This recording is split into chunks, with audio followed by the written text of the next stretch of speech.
और स्टूडेंट्स आज का लेक्चर स्टार्ट करते हैं। लास्ट लेक्चर के अंदर हमने एमएस प्रोजेक्ट के ऊपर डिमॉन्स्ट्रेशन देखी थी कि किस तरीके के साथ एमएस प्रोजेक्ट को इस्तेमाल करते हुए हम एक बेसिक लेवल का या प्राइमरी लेवल का प्लान बना सकते हैं।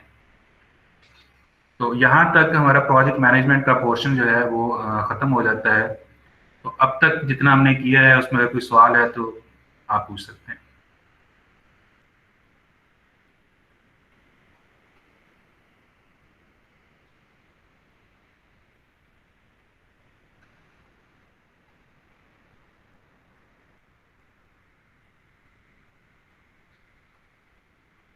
या आप लोगों को आवाज़ क्लियर आ रही है और स्क्रीन भी आपको नज़र आ रही है सॉफ्टवेयर रिक्वायरमेंट इंजीनियरिंग की? Yes sir. Yes sir.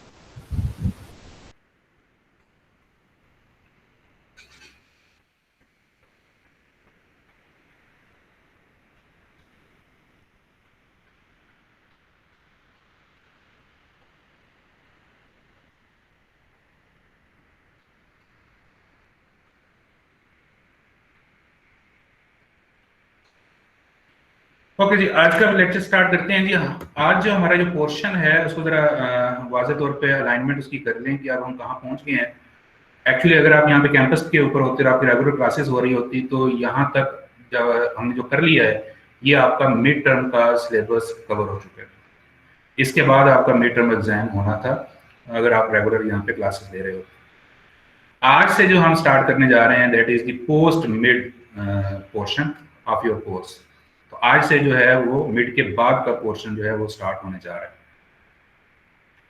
और ये वो पोर्शन है जो कि जिसके लिए असल में ये पूरा का पूरा कोर्स जो है ये डिवाइस किया गया था। पीछे जितना हमने अभी तक काम किया है वो कह लेंगे फंडामेंटल था, यहाँ के ऐसा काम या ऐसी चीजें सीखने की हमने कोशिश की है कि जिसकी वजह से ये वाला पोर्शन हम अच्छे तरीके के साथ कर सकें और जो हमारे मेन ऑब्जेक्टिव्स हैं कि सॉफ्टवेयर इंजीनियरिंग का स्ट्रक्चर्ड अप्रोच के जरिए से एनालिसिस एंड डिजाइन को सीख सकें। तो ये इस पोर्शन को अब हम स्टार्ट करने जा रहे हैं और उसमें हमारे पास सबसे पहला टॉपिक जो है that is the understanding of the concept of software requirement engineering. कि सॉफ्टवेयर रिक्वायरमेंट इंजीनियरिंग क्या होती है, यहाँ से हमारी बात स्टार्ट होगी। मेन फोकस जो हमारा होगा that will be on the understanding of और the learning of structured analysis and design. कि स्ट्रक्चर्ड एनालिसिस एंड डिजाइन को किस तरीके के साथ किया जाता है। तो इसमें हमारे पास ये मुख्तलिफ किस्म के कॉन्सेप्ट आएंगे जिसमें सबसे पहला कॉन्सेप्ट है सॉफ्टवेयर रिक्वायरमेंट इंजीनियरिंग का। सॉफ्टवेयर रिक्वायरमेंट इंजीनियरिंग क्या होती है इसको अभी हम समझते हैं, लेकिन उसको समझने से पहले जरा ये स्लाइड जरा देखें। इस स्लाइड को जरा समझने की कोशिश करें, थोड़ा सा टाइम लें, टेक 1 मिनट, और इसको समझने के बाद बताएं कि आपको क्या समझ आती है।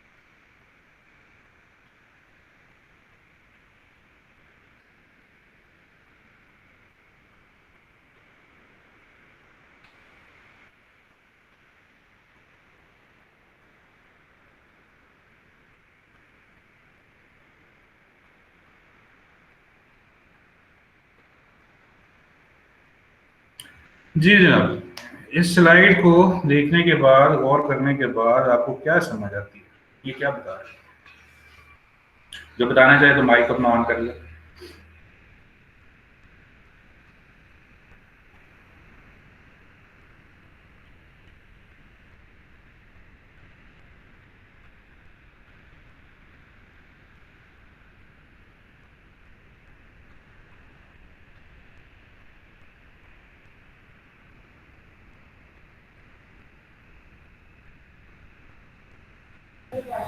सर एक सॉफ्टवेयर बनने के लिए आया है और कस्टमर ने अपनी जो रिक्वायरमेंट है वो कुछ गलत एक्सप्लेन की है, तो उसका रिजल्टेंट गलत मतलब बना है। जैसे जैसे फेजेस में चलता गया वो प्रोजेक्ट, तो एंड पे हमें जो डिजायर्ड आउटपुट जो कस्टमर चाहता था वो नहीं मिली। ओके, शाबाश। और जी कोई?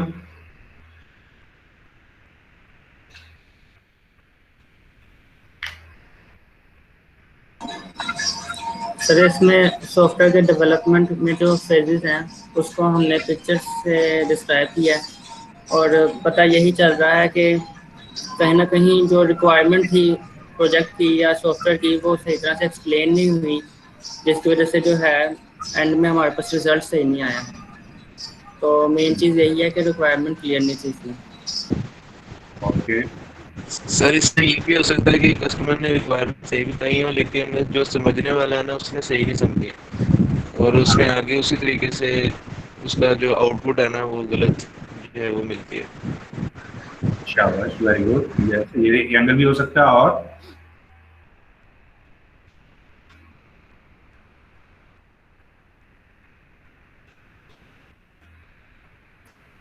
ओके जी, इस स्लाइड को समझने के लिए कुछ चीजें हम अब सामने रखते हैं, डिस्कस करते हैं। यहाँ से एक चीज बड़ी वाज़ेह हो रही है कि इस सॉफ्टवेयर को डेवलप करने के लिए इसके अंदर मुख्तलिफ किस्म के स्टेक होल्डर्स इन्वॉल्व होते हैं। जैसे आप देखें, कस्टमर है, प्रोजेक्ट लीडर है, फिर डिजाइनर, एनालिस्ट है, प्रोग्रामर एंड सो ऑन। ये मुख्तलिफ किस्म के लोग इन्वॉल्व हैं।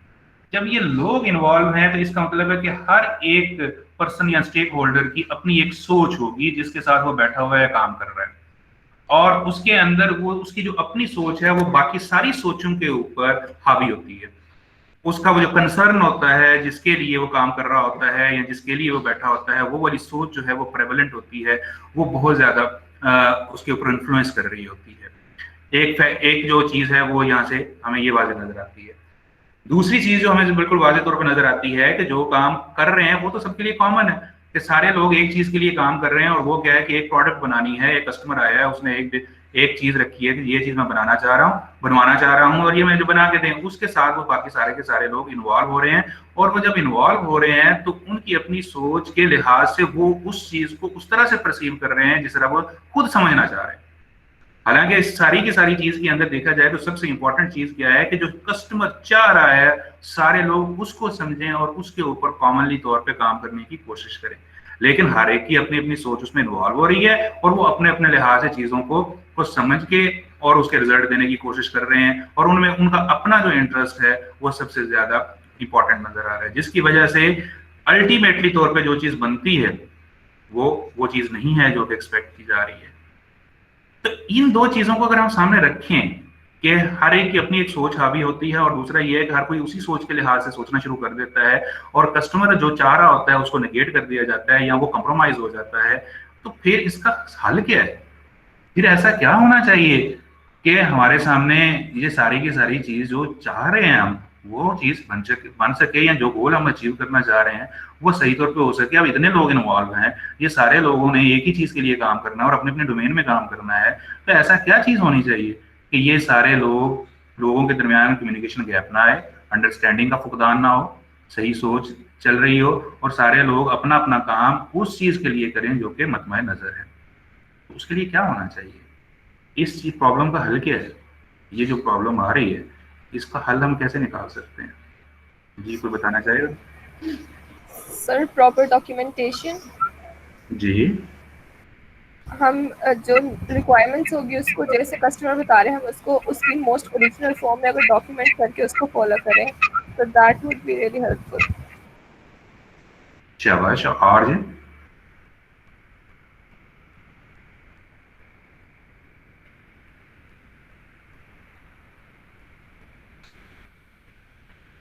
जी proper communication, flow of information, सही कह रहे हैं। Again these are the parts. अगर हम ओवरऑल बात करें तो ओवरऑल ये सारी चीजें इस तरह से हम अकोमोडेट कर सकते हैं, क्योंकि ये लिस्ट बननी शुरू हो गई है और ये लिस्ट ही है एक्चुअली। उसमें ये सारी चीजें आती हैं, प्रॉपर कम्युनिकेशन आती है, फ्लो ऑफ इंफॉर्मेशन आती है, डॉक्यूमेंटेशन आती हैं, ये भी आप देखेंगे, ये सारी चीजें उसका पार्ट होती हैं। तो ओवरऑल हम क्या कह सकते हैं?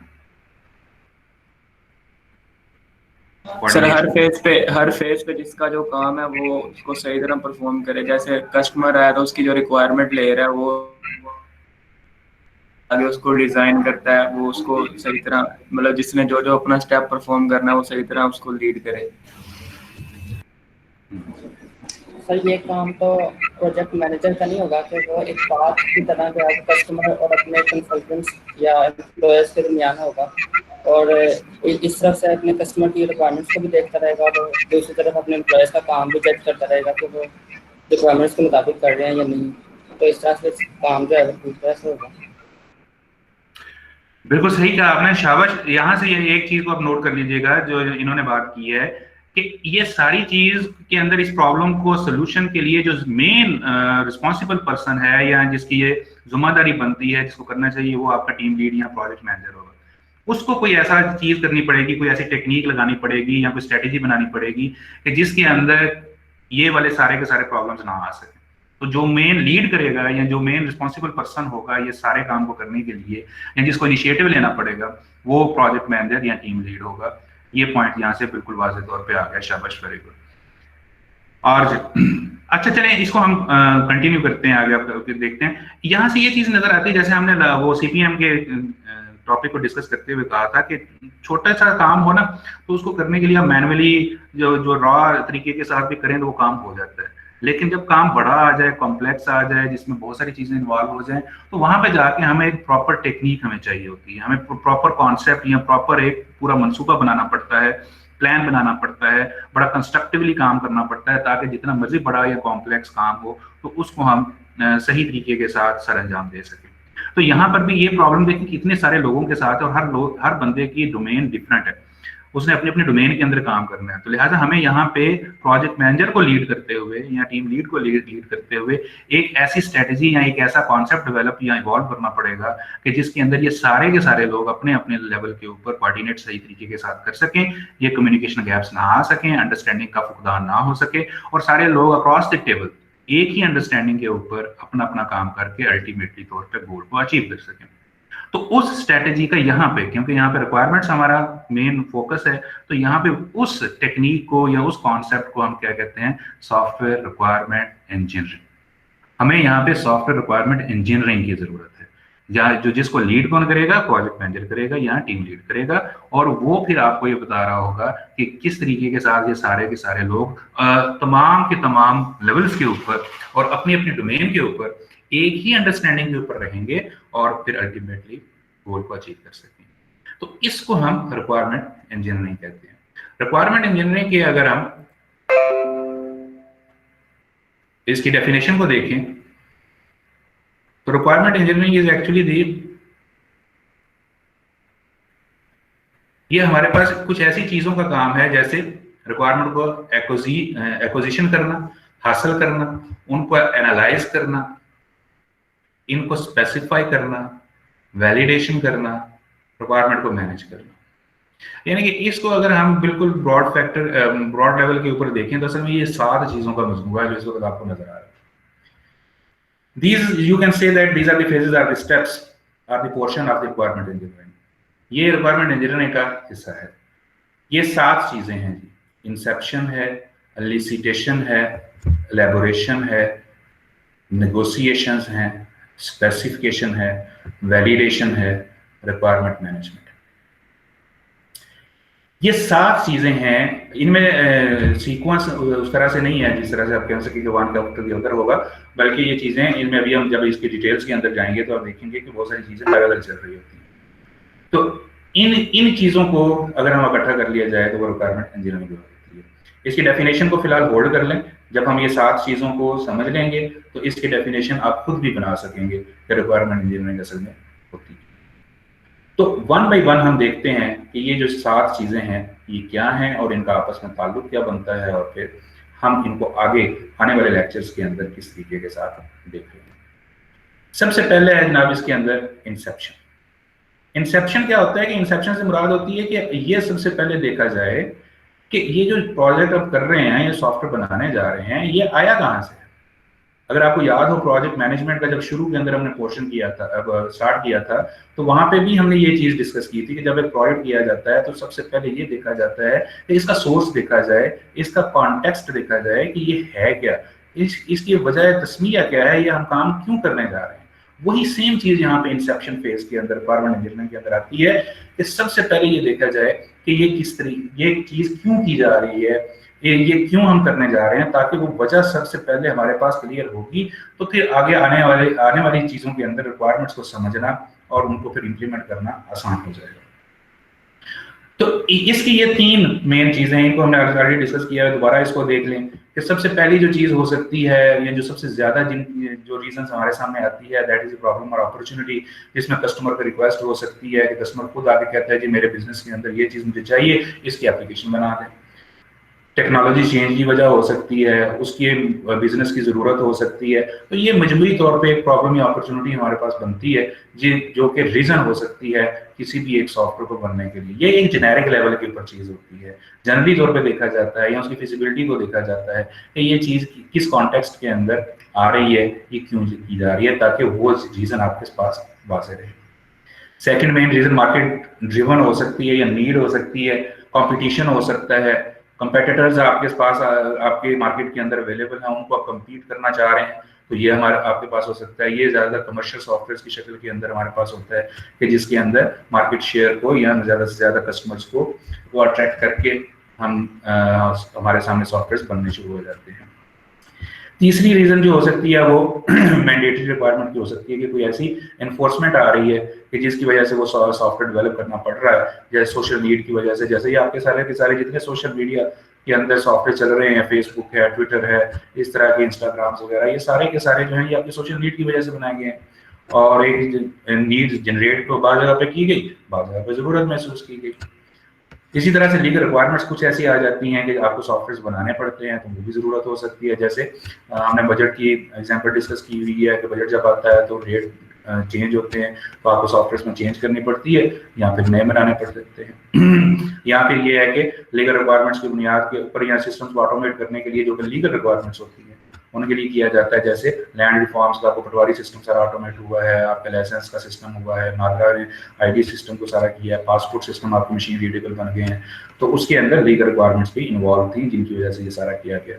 पंजाब इंफॉर्मेशन टेक्नोलॉजी बोर्ड जो है वो इसके ऊपर बहुत ज़्यादा काम करता है। उनकी अक्सर जो सॉफ्टवेयर हैं जो काम किए गए हैं उनके अंदर जो रीज़न है, that is mainly reason is the legal requirement के लीगली तौर पे, कानूनी तौर पे एनफोर्स कर दिया गया कि वो चीज़ें ऑटोमेट होंगी और उनके जरिए से किया जाए। तो इंसेप्शन क्या हुआ, that is the context of the software, कि जिसके अंदर हम इस चीज को देखते हैं कि सोर्स क्या है, वजह क्या है जिसकी वजह से ये एक सॉफ्टवेयर बनाने की कोशिश की जा रही है। जब ये चीज आ जाती है तो फिर सेकंड चीज आती है कि अब इस कॉन्टेक्स्ट को सामने रख के हम ये चीज देखें कि रिक्वायरमेंट्स हैं क्या, रिक्वायरमेंट्स को गैदर किया जाए, इकट्ठा किया जाए। इसको रिक्वायरमेंट एलिसिटेशन कहा जाता है, रिक्वायरमेंट एलिसिटेशन।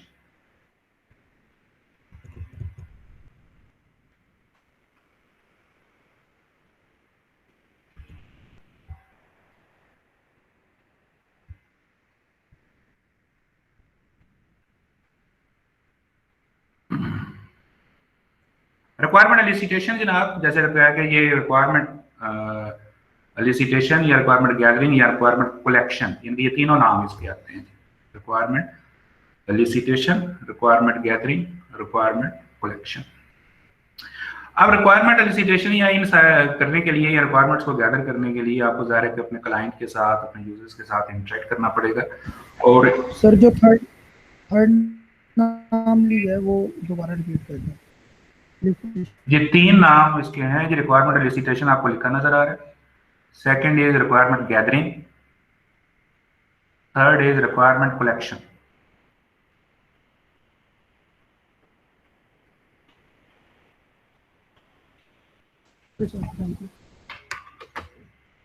अब ये जो काम करना होता है, रिक्वायरमेंट ये मेन काम होता है, बहुत इंपॉर्टेंट काम होता है, क्योंकि आप जैसी कलेक्शन करेंगे जितनी अच्छी होगी, जितनी रिफाइंड होगी, जितनी एक्यूरेट होगी, उतनी ही बेहतर शक्ल के अंदर आगे आने वाले काम हो सकेंगे, और आपकी जो understanding among the stakeholders है वो भी इतनी ही अच्छी होगी। इस वजह से ये वाला जो स्टेप है ये बड़ा इंपॉर्टेंट और क्रिटिकल होता है कि आप सही रिक्वायरमेंट्स और सारी रिक्वायरमेंट्स, मुकम्मल रिक्वायरमेंट्स इकट्ठी करके लेते हैं। इसके लिए जो टूल्स एंड टेक्निक्स यूज की जाती हैं वो मेनली ये 3 है जो आपको लिखी हुई नजर आ रही हैं। मीटिंग्स आप कंडक्ट कर सकते हैं, इंटरव्यूज ले सकते हैं, और क्वेश्चनर्स इस्तेमाल कर सकते हैं। अब ये जो तीनों चीजें हैं ये कॉमनली यूज की जाती हैं। इसके अलावा भी बहुत सारी हैं, लेकिन जो मेन और फंडामेंटल हैं और बाकी सारी चीजें इन्हीं से एक्सटेंड हुई हैं। बाकी सारी चीजें इन्हीं की रिफाइनमेंट है जिनकी बुनियाद के ऊपर सारी चीजें की जाती हैं। अब इन तीनों चीजों के अंदर हर एक के अपने अपने डायनामिक्स हैं, उनको हम थोड़ा सा डिस्कस करते हैं। सबसे पहले इंटरव्यू को देखते हैं, बल्कि इंटरव्यू और मीटिंग को इकट्ठा देखते हैं। अच्छा जी, कोई बताएगा कि इंटरव्यू में और मीटिंग में फर्क क्या होता है, और कौन सी चीज कहां इस्तेमाल करनी चाहिए, किस सिचुएशन में यूज करनी चाहिए?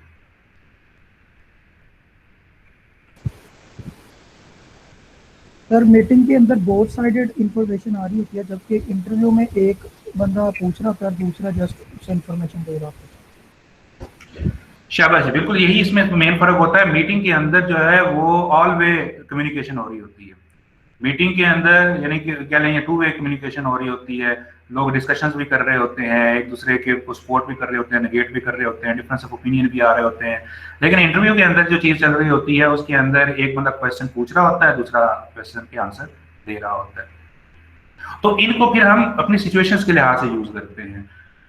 नॉर्मली तौर पे अगर आपने अपने मेन कस्टमर से कोई रिक्वायरमेंट्स लेनी है तो उसके लिए आप इंटरव्यू प्लान करते हैं कि जनाब आपसे हम रिक्वायरमेंट्स लेने के लिए इंटरव्यू करना चाह रहे हैं, तो आप उसके लिए हमें टाइम दें, उसके लिए ये एजेंडा होगा, ये सारा टाइम होगा, ये इस जगह के ऊपर होगा, और उसके लिए आप क्वेश्चंस तैयार करते हैं, और क्वेश्चंस तैयार करने के बाद फिर इंटरव्यू कंडक्ट करते हैं और वो सारा डाटा इकट्ठा करके ले आते हैं और फिर उसको डिफाइन कर लेते हैं।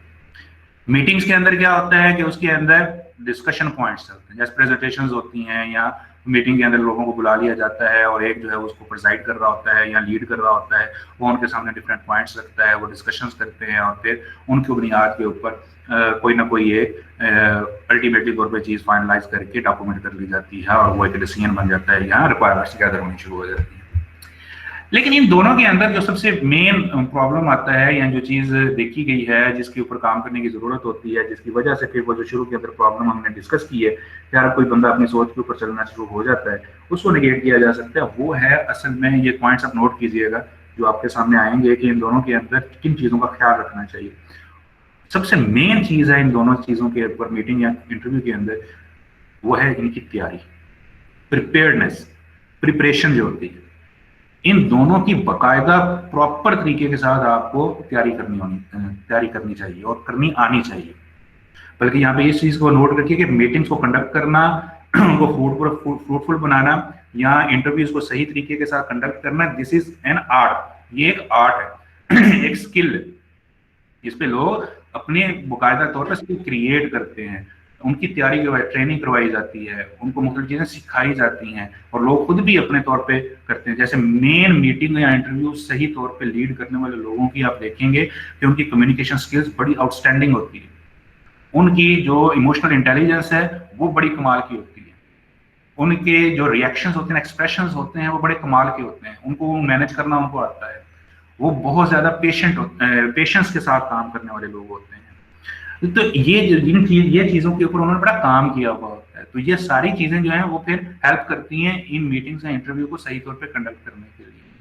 तो एक तो ये आर्ट है, दूसरा ये है कि इस आर्ट को फिर जब आपने इस्तेमाल करना है तो तैयारी के अंदर करना है, और 3 किस्म की तैयारियां आपके पास होनी चाहिए। यानी कि आपने मीटिंग या इंटरव्यू करना है तो उसको करने से पहले, यानी कंडक्ट तो जब होना है उससे पहले 3 किस्म की तैयारियां आपके पास होनी चाहिए। प्रोएक्टिव आपको होना पड़ेगा।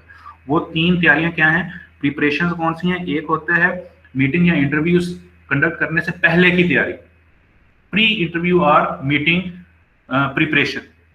दूसरी होती है during the meeting and interview preparation, जब आपने कंडक्ट कर रहा होना है मीटिंग या इंटरव्यू उसकी तैयारी। और फिर तीसरी तैयारी होती है कि ये मीटिंग और इंटरव्यू आप कंडक्ट कर लेते हैं तो फिर उसकी तैयारी, यानी कि 3 चीजों को पहले से तैयार करके लेके आपने जाना है कि इंटरव्यू करने से या मीटिंग करने से पहले क्या क्या चीजें आपके पास तैयार होनी चाहिए, मीटिंग के या इंटरव्यू के दौरान कौन कौन सी चीजें तैयार होनी चाहिए, और तीसरी जब हो जाएगा तो फिर कौन कौन सी चीजें आपके पास तैयार होनी चाहिए। ये 3 चीजों के ऊपर आप शुरू से अगर काम कर लें, इनको प्लान आउट कर लें, तो आपका जो मीटिंग या इंटरव्यू है उसके फ्रूट्स या उसके जो रिजल्ट्स हैं वो बहुत अच्छे होने शुरू हो जाते हैं। जैसे अगर आपने एक इंटरव्यू कंडक्ट करना है तो उसका प्री इंटरव्यू तैयारी क्या होती है? प्री इंटरव्यू तैयारी ये होती है कि आपको क्लियर पता हो कि आपने इंटरव्यू किससे करना है, किन टॉपिक पॉइंट्स के ऊपर करना है, एजेंडा क्या होगा, कहाँ पे होगा, जिस बंदे का इंटरव्यू करना है उसके साथ आपने राब्ता कैसे करना है, उसके आपके पास टाइम मार्जिन क्या है, किस टाइम के ऊपर सबसे अप्रोप्रिएट रहेगा कि ये इंटरव्यू किया जाए। और सबसे इंपॉर्टेंट चीज प्री इंटरव्यू की प्रिपेयर्डनेस के अंदर कि what questions you will ask. आपके पास लिस्ट ऑफ क्वेश्चंस होनी चाहिए, पूरी पहले से तैयार पूरी लिस्ट होनी चाहिए क्वेश्चंस की। आपने उसके अंदर कौन कौन से क्वेश्चंस करने हैं और किस क्वेश्चन का क्या आंसर आ सकता है, और फिर आपने उसके अगेंस्ट क्या प्रीएम्प्ट करना है, आपने उसको एंटिसिपेट किस तरह से करना है। फिर हर किस्म की नागहानी सिचुएशन को डील करने के लिए आपके पास प्लान होने चाहिए। तो फर्ज करें अगर आपका इंटरव्यू जिससे ले रहे हैं वो अगर रैश हो जाते हैं, पर्सन हार्श हो जाते हैं, तो फिर आपने कैसे रिएक्ट करना है। अगर वो कोई इन्फॉर्मेशन नहीं देना चाह रहे हैं तो वो इन्फॉर्मेशन आपने उनसे कैसे निकलवानी है, एक्सट्रैक्ट क्या करनी है, आपने सिचुएशन को ओवरऑल इन्वायरमेंट को नॉर्मलाइज कैसे रखना है, पॉजिटिव कैसे रखना है, कंड्यूसिव कैसे करना है। इन सारी चीजों के ऊपर आपने तैयारी करके लेके चलनी होती है। जितनी सपोर्ट आपके पास अवेलेबल हो सकती है इंटरव्यू से पहले वो सारी आपने करनी होती है।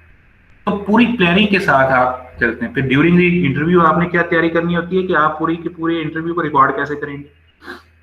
वीडियो रिकॉर्डिंग करनी है, ऑडियो रिकॉर्डिंग करनी है, नोट्स लेने हैं, एनवायरनमेंट के यहाँ चार्ट्स वगैरह को यूज करना है, जितनी स्पोर्ट्स आप मल्टीमीडिया वगैरह को यूज करना है, कोई भी चीज अगर आपने यूज करनी है उसके पहले से तैयारी करके लेके जाए।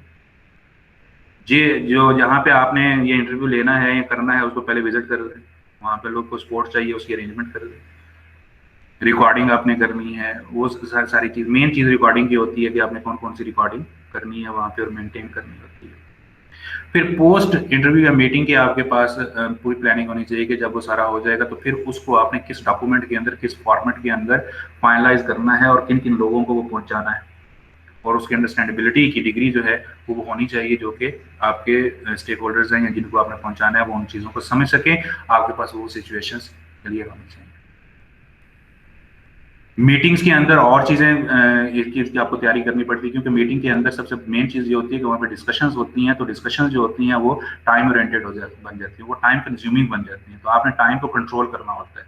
तो ये आर्ट आपको आना चाहिए कि आपने किस तरीके के साथ चीज़ों को लेकर चलना है और किस तरीके के साथ वो आपके लिए अफादियत दी जा सकती है।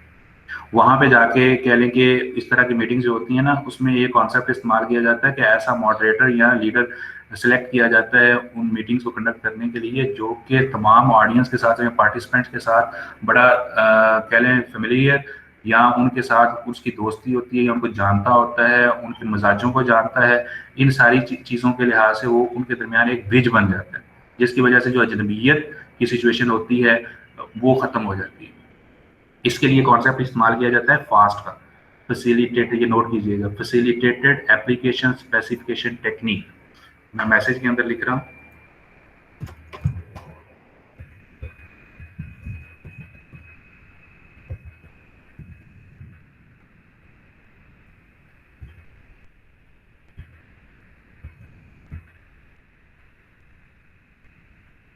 Facilitated application specification technique, fast. ये फास्ट का कॉन्सेप्ट इस्तेमाल किया जाता है जिसमें फुल फैसिलिटेटेड चीज़ें इस्तेमाल की जाती हैं, वीडियो, ऑडियो, मल्टीमीडिया, इस तरह इंटरनेट वगैरह, ये सारी टेक्नोलॉजी जितनी सपोर्ट हो सकती है उसको इस्तेमाल किया जाता है और ऐसा मॉडरेटर ढूंढा जाता है जो सारे पार्टिसिपेंट्स के साथ फेमिलियर हो और उनके दरमियान ब्रिजिंग का काम कर सके और उनसे ज़्यादा से ज़्यादा इंफॉर्मेशन कम से कम वक्त के अंदर निकाल के डिसीजन मेकिंग की जा सके।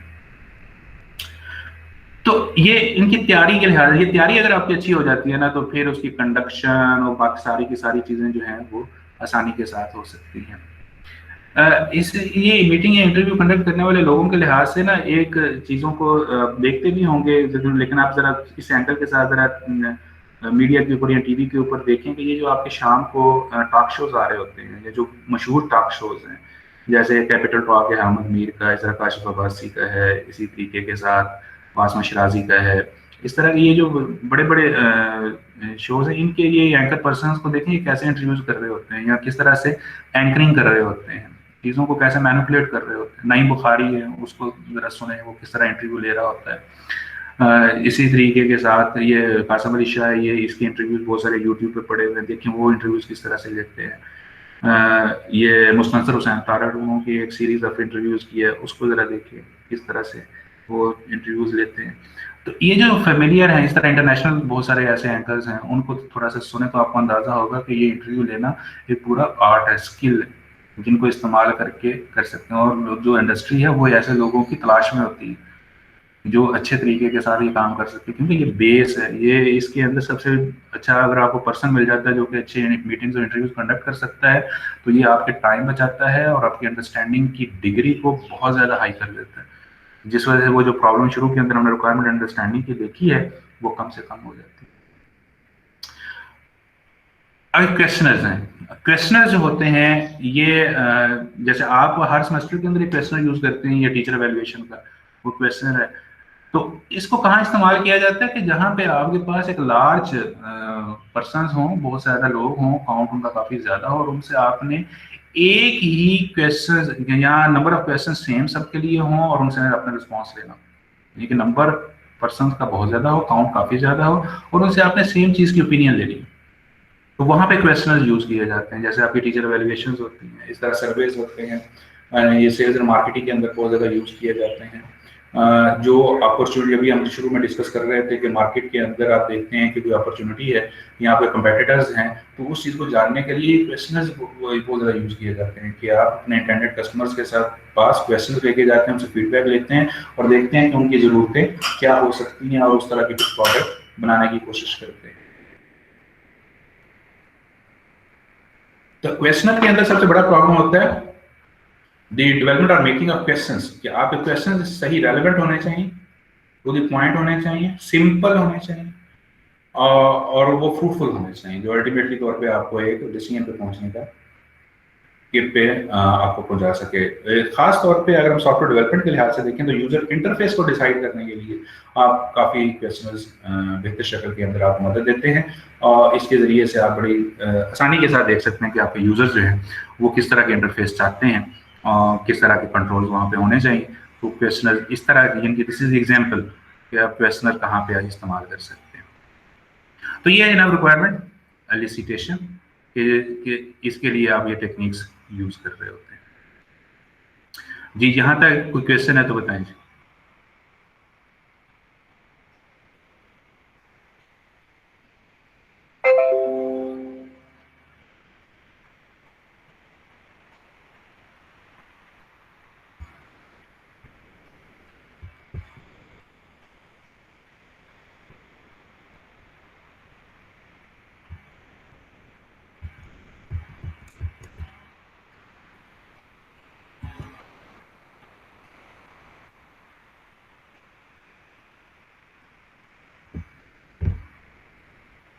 ये रिक्वायरमेंट एलिसिटेशन तक क्लियर है जी। पहली फेज हमारे पास हो गई रिक्वायरमेंट इंसेप्शन की, कि जहाँ पे हम देखते हैं कि सोर्स क्या है, दूसरे के अंदर जाके हम रिक्वायरमेंट्स गैदर करना शुरू कर देते हैं।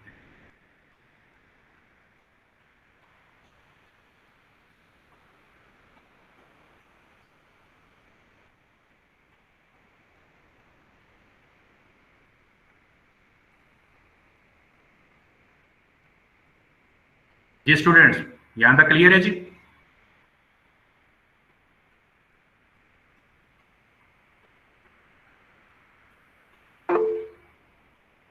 Yes sir.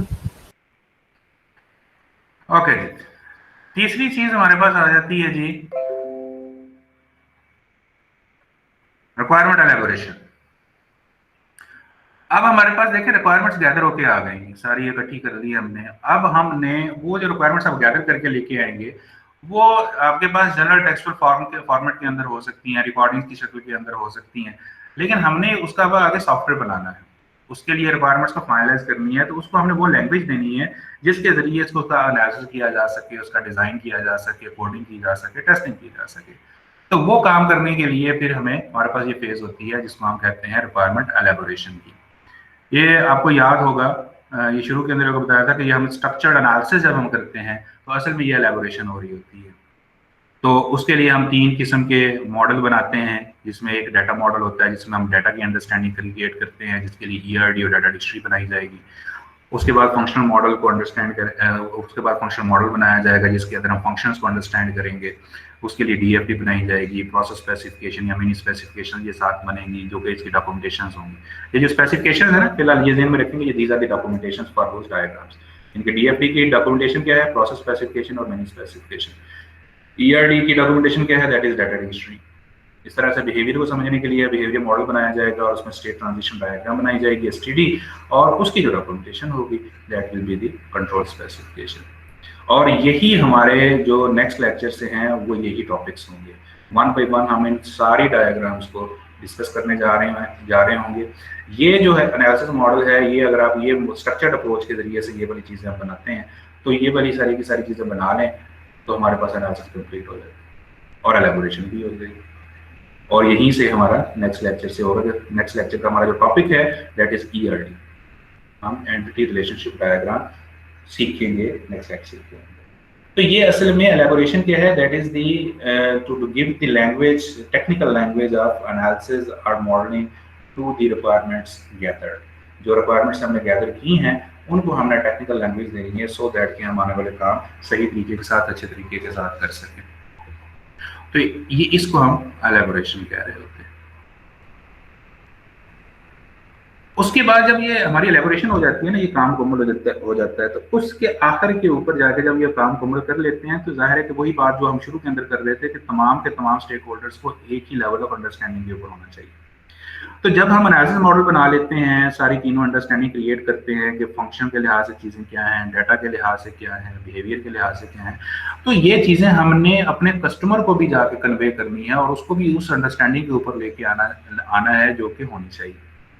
तो उसके लिए ये फेज होती है जिसको हम नेगोशिएशन कहते हैं कि जो काम हमने कर लिया है इसको लेके जाके हम अपने कस्टमर और यूजर्स के साथ नेगोशिएट करें, उनको बताएं कि ये अंडरस्टैंडिंग हो रही है, उसमें अगर किसी किस्म की कोई गलती आ रही है, इनकंसिस्टेंसी आ रही है, किसी चीज़ को रीएडजस्ट करने की ज़रूरत है, कोई कन्फ्यूजन है, एम्बिग्विटी है, उसको दूर करने की ज़रूरत है, तो उसको दूर किया जाए with the collaboration and understanding of your customer and users.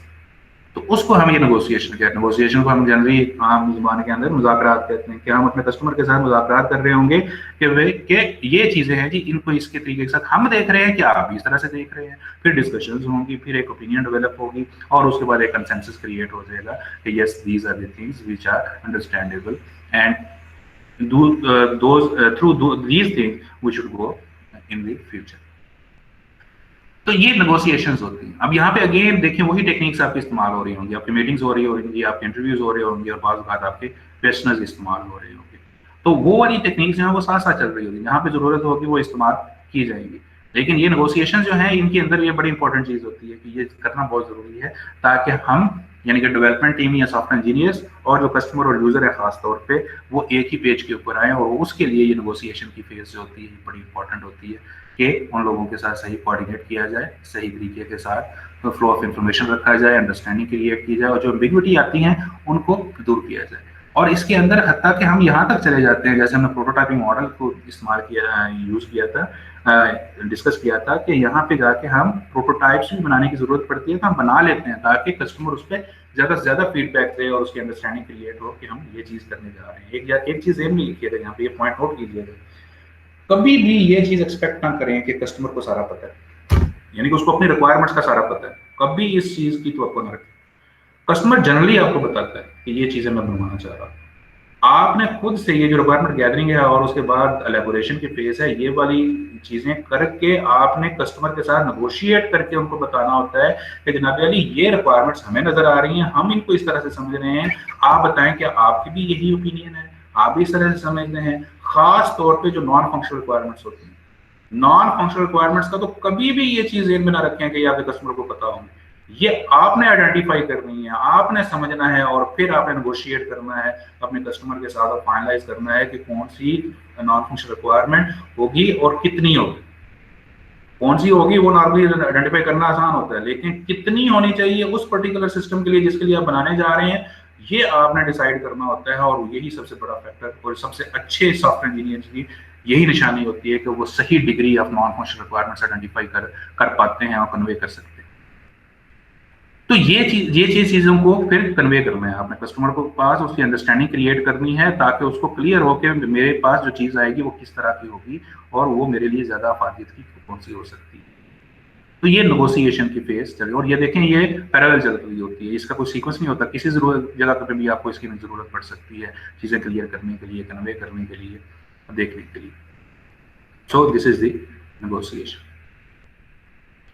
जब नेगोशिएशंस हो जाते हैं ना जी, तो फिर फाइनली तौर पे आप एक डॉक्यूमेंट बनाते हैं जिसको आपने फॉर्मलाइज करना होता है, उसकी अप्रूवल लेनी होती है दोनों जगहों से, यानी कि आप अपने हायर मैनेजमेंट से भी उसकी अप्रूवल लेते हैं और कस्टमर से भी उसकी अप्रूवल लेते हैं कि these are the things which are finalised in the form of the requirements.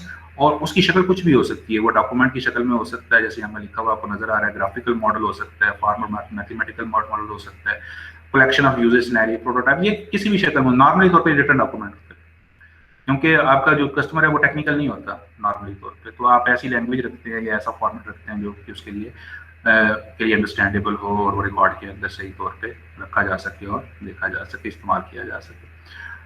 इसके लिए ये जो फाइनल स्पेसिफिकेशन बनती है ना, इसके लिए एक डॉक्यूमेंट बड़ा फेमसली यूज किया जाता है जिसका नाम है software requirement specification, SRS,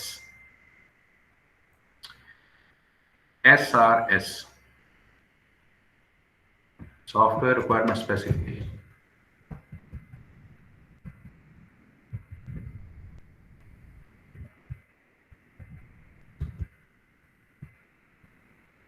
SRS बनाया जाता है जनाब के जो कि जिसके अंदर मेनली तौर पर फंक्शनल और नॉन फंक्शनल रिक्वायरमेंट्स जो हैं वो एक लिस्ट की शक्ल के अंदर और बड़ी ही सिंपल लैंग्वेज में, बड़ी सादा लैंग्वेज के अंदर लिखी गई होती हैं, अंडरस्टैंडेबल होती हैं, और उसके ऊपर जो डेवलपमेंट टीम के लीड है वो साइन करते हैं, हायर मैनेजमेंट साइन करती है, कस्टमर साइन करता है, तो ये फिर वो रिक्वायरमेंट स्पेसिफिकेशन बन जाती है, जिसको हम सॉफ्टवेयर रिक्वायरमेंट स्पेसिफिकेशन कहते हैं। और इसकी बुनियाद के ऊपर अब आने वाला सारा का सारा काम किया जाता है, रिक्वायरमेंट्स को डिज़ाइन किया जाता है, इम्प्लीमेंट किया जाता है और फाइनली तौर पर प्रोडक्ट की शक्ल के अंदर सामने आ जाती है। So this is the phase of requirement specification.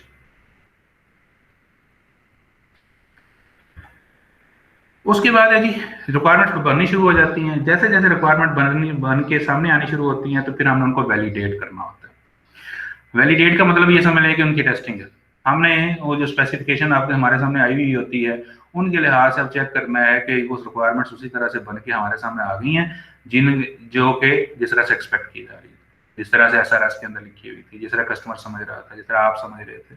ये सारी चीज़ों के लिहाज से वैलिडेट किया जाएगा कि रिक्वायरमेंट्स हैं वो सही तौर पे इम्प्लीमेंट हो गई हैं कि नहीं हो गई हैं। इसके लिए एक टेक्निकल टूल यूज़ किया जाता है जिसको हम कहते हैं रिक्वायरमेंट वैलिडेशन रिव्यूज़। नीचे देखें आपको लिखा हुआ नजर आ रहा है, requirement validation reviews can be conducted to discover requirements errors. तो ये रिव्यू का वर्ड इस्तेमाल किया जाता है। ये फॉर्मल रिव्यूज़ होते हैं जिसके अंदर बाकायदा यानी एक तरह की मीटिंग्स होती हैं जो फॉर्मली तौर पर प्लान आउट की जाती हैं कि आपके जो रिक्वायरमेंट्स जिस तरह से बन के आ रही होती हैं उनको स्पेशलिस्ट पर्सन, एक्सपर्ट्स जो होते हैं या जो इंस्पेक्टर्स होते हैं वो प्रॉपरली तौर पे टेस्ट आउट करें, या कस्टमर के रिप्रेजेंटेटिव, जिनमें से सारे लोगों का इकट्ठे भी हो सकते हैं, अलग-अलग भी हो सकते हैं। नॉर्मली तौर पर इकट्ठा करने की कोशिश की जाती है कि कस्टमर का रिप्रेजेंटेटिव भी हो, आपकी टीम का एक रिप्रेजेंटेटिव हो, एक इंडिपेंडेंट इंस्पेक्टर हो, एक हायर मैनेजमेंट का पर्सन हो। इस तरह के लोग मिल के रिक्वायरमेंट्स को वैलिडेट कर रहे होते हैं कि ये सही तरीके के साथ इम्प्लीमेंट हो गई हैं कि नहीं हो गई। अगर उनको प्रॉब्लम है तो उनको एड्रेस कर लिया जाए, उनको ठीक कर लिया जाए और उसके लिहाज से फिर प्रोडक्ट जो है उस तरह से बन जाए जिस तरह से हम एक्सपेक्ट करते हैं। तो ये रिक्वायरमेंट वैलिडेशन की फेज होती है। इसके जो टूल्स एंड टेक्निक्स हैं, बल्कि ये सारी फेजेस के tools and techniques one by one आप सारे आपके सामने आ जाएंगे आने वाले दिनों में। जैसे वो रिक्वायरमेंट एलेबोरेशन की सारी चीज़ें आपको इस कोर्स के अंदर आपके सामने सारी आ जाएंगी। इसी तरीके के साथ ये वैलिडेशन वाली चीज़ें जब आप सॉफ्टवेयर क्वालिटी एश्योरेंस का सब्जेक्ट पढ़ेंगे वहाँ पे आपको डिटेल के साथ कंडक्ट करके दिखाया जाएगा कि टेक्निकल रिव्यू होता है किस तरह से, कैसे कंडक्ट करते हैं, रोल्स कौन से होते हैं, उनके डॉक्यूमेंट्स कैसे प्रिपेयर किए जाते हैं। तो इस तरह से इन फेजेस की जो इंटरनल डिटेल्स हैं वो सारी आपकी आहिस्ता आहिस्ता आपके सामने आ जाएंगी। तो ये है जनाब रिक्वायरमेंट वैलिडेशन। आखिरी इसका स्टेप है जी रिक्वायरमेंट मैनेजमेंट का। ये एक पैरेलल स्टेप चल रहा होता है। रिक्वायरमेंट मैनेजमेंट में मुराद ये होती है कि शुरू से लेके आखिर तक आप एक डॉक्यूमेंट मेंटेन करते हैं। इसका नाम मैं मैसेज कर रहा हूँ, इसको कहते हैं रिक्वायरमेंट ट्रेसेबिलिटी मैट्रिक्स। रिक्वायरमेंट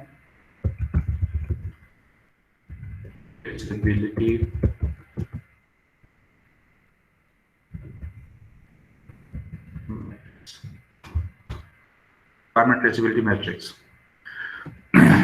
ये एक ऐसा डॉक्यूमेंट होता है कि एक तरह का रिक्वायरमेंट का रजिस्टर होता है जिसके अंदर हर रिक्वायरमेंट का नाम, उसके आईडी उसके मुख्तलिफ फेजेज जो एनालिसिस, डिजाइन, कोडिंग, टेस्टिंग वगैरह कर रहे होते हैं, या रिक्वायरमेंट इंजीनियरिंग के फेजेस कर रहे होते हैं, हर एक के का उसका रेफरेंस कि उसके अंदर किस फेज के अंदर कौन सा काम किया जा रहा है, उसको कहाँ, जैसे एक रिक्वायरमेंट है जी लॉगिन की, तो उसको कहाँ इकट्ठा किया गया, किसने उसकी रिक्वायरमेंट दी, उसके क्या रूल रेगुलेशन रखे गए, उसके लिए उसका एनालिसिस किस तरह किया गया, उसके किस डायग्राम के अंदर के किस पोर्शन के अंदर वो नजर आती है, यानी कि उसका पूरा रिकॉर्ड, हर रिक्वायरमेंट का प्रॉपर रिकॉर्ड रखना कि उसकी हर फेज के अंदर उसके साथ क्या सलूक किया जा रहा है, उसका रेफरेंस नंबर क्या बन रहा है, और अल्टीमेटली तौर पे जाके सॉफ्टवेयर के अंदर वो चीज क्या किस तरह से नजर आती है, इस सारी चीज का रिकॉर्ड रखना बाय रेफरेंस नंबर्स या बाय रेफरेंस, उन चीजों को मेंटेन करना एक डॉक्यूमेंट के अंदर, इसको हम रिक्वायरमेंट मैनेजमेंट कह रहे हैं। और इसको करने के लिए जो डॉक्यूमेंट यूज किया जाता है उसका नाम है रिक्वायरमेंट ट्रेसेबिलिटी मैट्रिक्स। ये बल्कि रिक्वायरमेंट ट्रेसेबिलिटी मैट्रिक्स की आपने आज सर्च देनी है, गूगल के अंदर जाकर जरा इसको सर्च आउट करें और इसके जो मुख्तलिफ किस्म के फॉर्मेट्स हैं, तो 2, 3, 4 फॉर्मेट्स हैं, वो ज़रा देखिएगा कि किस तरह के आपको नज़र आते हैं, तो आपको क्लियरली नज़र आएगा कि ये किस तरह से रिक्वायरमेंट्स का रिकॉर्ड रखा जाता है। तो इसकी वजह से रिक्वायरमेंट्स बेशुमार होती हैं, 100 के अंदर हो सकती हैं, 1000 के अंदर हो सकती हैं, तो उसका रिकॉर्ड रखने के लिए फिर आपको इस तरह के रजिस्टर्स या इस तरह के मैट्रिक्स बनाने होते हैं, ताकि आपके पास सही तौर पर रिक्वायरमेंट्स मैनेज हो सके और उनके अंदर किसी किस्म की कोई चेंज करनी पड़ सके, वह पड़ जाए, या उसके अंदर कोई किसी किस्म की गलती जो है वो आइडेंटिफाई करनी पड़ जाए, तो आसानी के साथ कर सके। तो रिक्वायरमेंट मैनेजमेंट पैरेलल चल रही होती है, शुरू से लेकर आखिर तक इसका डॉक्यूमेंट जो है वो मेंटेन किया जाता है और उसके अंदर चीज़ों को देख के मेंटेन करके ज़रूरत के मुताबिक, सिचुएशंस के मुताबिक इस्तेमाल किया जाता है। तो ये जनाब 7 फेजेस हैं रिक्वायरमेंट इंजीनियरिंग। अब अगर आपसे कोई ये पूछे जी रिक्वायरमेंट इंजीनियरिंग क्या है, तो आप उसे कहते हैं रिक्वायरमेंट इंजीनियरिंग असल में क्या है कि हम उसमें इंसेप्शन करते हैं, रिक्वायरमेंट जानते हैं सोर्स क्या है, फिर उनको गैदर करते हैं, एलिसिटेट करते हैं, फिर हम उनको एलैबोरेट करते हैं, एक्सप्लेन करते हैं, फिर हम उनको स्पेसिफाई करते हैं, फिर हम उनको वैलिडेट कर, जब बन जाती हैं तो वैलिडेट करते हैं, और अलॉन्ग साइड हम सबको हम मैनेज कर रहे होते हैं। जब हम ये सारे काम करते हैं तो what we are doing the requirement, हम रिक्वायरमेंट इंजीनियरिंग कर रहे हैं। तो ये था जनाब आज का लेक्चर रिक्वायरमेंट इंजीनियरिंग का। इस सारे को जरा से दोबारा से देख लें, कोई क्वेश्चन है,